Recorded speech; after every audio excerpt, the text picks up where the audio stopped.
Which is the use case that you're most excited about when we talk about the transformative power of AI, inclusive and responsible AI? Well, the two that are dramatic are health, both for creating new tools and for helping patients seek healthcare in a smart way, and then education, where you can have an individual tutor that helps you learn new things. What's the one big risk that you're most concerned about today as you look at the world?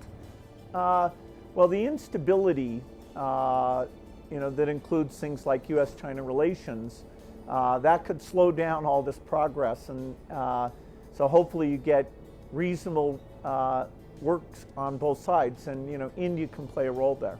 What role do you believe India can play there? Well, India's setting an example. India works both with China and the United States, and we saw at the G20 it was very constructive to turn the attention to win-win relationships. So India continues to be among the fastest growing major economies in the world. We expect that to continue into 2024, so that's a very positive story. There are other reasons why investors are looking at India because of the shift away from, say, locating production in China and moving more of that to other countries, including India. You're right, though, there is a disconnect between the number of projects that are being announced, foreign direct investment projects that are being announced going into India. You've seen the real sharp increase in that, as opposed to when you actually see the money that's coming in. The money that's coming in, you're not seeing that yet. Now, this, of course, can take time. The only thing India can continue to do is keep on the reform path. Building infrastructure is critical, and of course they've done really well on that front, both in terms of roads and ports and transportation and so on, but also in terms of the digital infrastructure. Both of those are winning strategies, and they should continue on that front. We've been a major supporter of India for years, from the business, 60 years we've been there now. And so it's a great dynamic. It has lots of talent. It has lots of capacity. It has an ability to put that all to work. And an administration for the last many years has been saying, how do we build India, the economy up? And so we have it growing at almost 5.5% to 6% next year, which for the size of the economy it's coming, that's a very strong growth rate. Now they have to watch out for the other things. Oil prices coming up make it more difficult. That's why they're going so, I assume they're going so hard in renewables, because that's energy independence. It's hard for people to sort of translate that renewables are a source of independence from paying the market prices for oil and things. So they're working on a lot of things with growing pains and all that goes on. But at the end of the day, as a place to produce, as a place to do it, when I talk to CEOs around the world, they are all eyes on India, and the investment will keep following if the policies make sure that investment can get the returns and get in and out, and things that very liquid economies like Europe and the United States allow to happen. Do you see a lot of M&A activity of strategics looking at getting into India? Is that likely to be a big theme that plays itself out, given the domestic story at this point in time? There'll be a lot of looking, but with the stock price in India at an all-time high, that always gets, it always looks good, but then the question is valuation and getting things done. And that's what's going on around the world. The certainty of completing transactions is, in certain economies is tough. The interest rates cause a higher debt carry cost to actually make the purchase price. And then secondly, valuations have got to get more in line, where more fundamental valuations come through. Q4 continues to look good. So we will close this year with 5 to 5.5% growth, which will be the highest in the industry. The environment is still very cautious.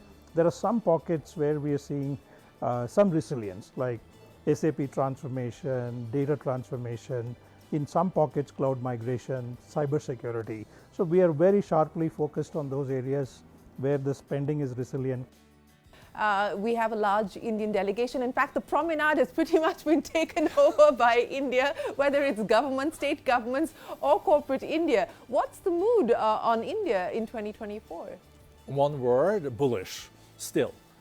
India, in our view and from the World Economic Forum, is going to be the fastest growing of the large economies also this year.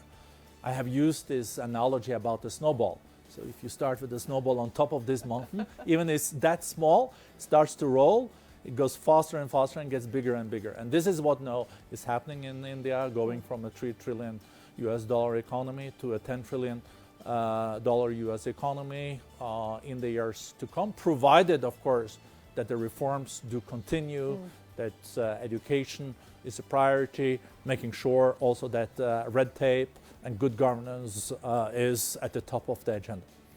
What could it potentially mean in terms of business in India? What could the size be over the next few years, given the fact that you've got an economy that's growing, and you've also got on each of these fronts that you've identified as growth engines, growth coming in? So look, I mean, first of all, our doubling our India business in the next 4 to 5 years is imminent. I mean, that's bound to happen. But exciting opportunity for us is not only the domestic business growth, but how do we source more from India? That's something which is new. As made in India is becoming more prominent, our ability to source from India is going to become a critical vector. We set up a new manufacturing facility for chemicals manufacturing in Gujarat. We started it last year. 100% product is bought by Honeywell. So it's made in India for the world, something which the country wants to promote, and we are the shining example of that. So I will see for Honeywell, India has 3 legs: the domestic business, which we will grow it very rapidly. We have been using engineering service capability in India for 30 years. We started in '95, and now the sourcing, which is a relatively new engine, whether it's mechanical, product, chemicals, and others. I see a huge potential of that in it. Many researchers are now saying that India will be the human capital labor source of the world. And then when you have these types of AI tools that can help augment somebody's thinking, the ability to step into a higher level of proficiency and productivity, albeit at often a lower cost, I think is going to make the talent pool in India very, very rich. CEOs have to own this. You cannot delegate this one. You need to understand what your strategy is for creating value and boosting productivity. And in order to do that, you need to go hands-on and you need to learn this stuff. It's not something that you can outsource to somebody else.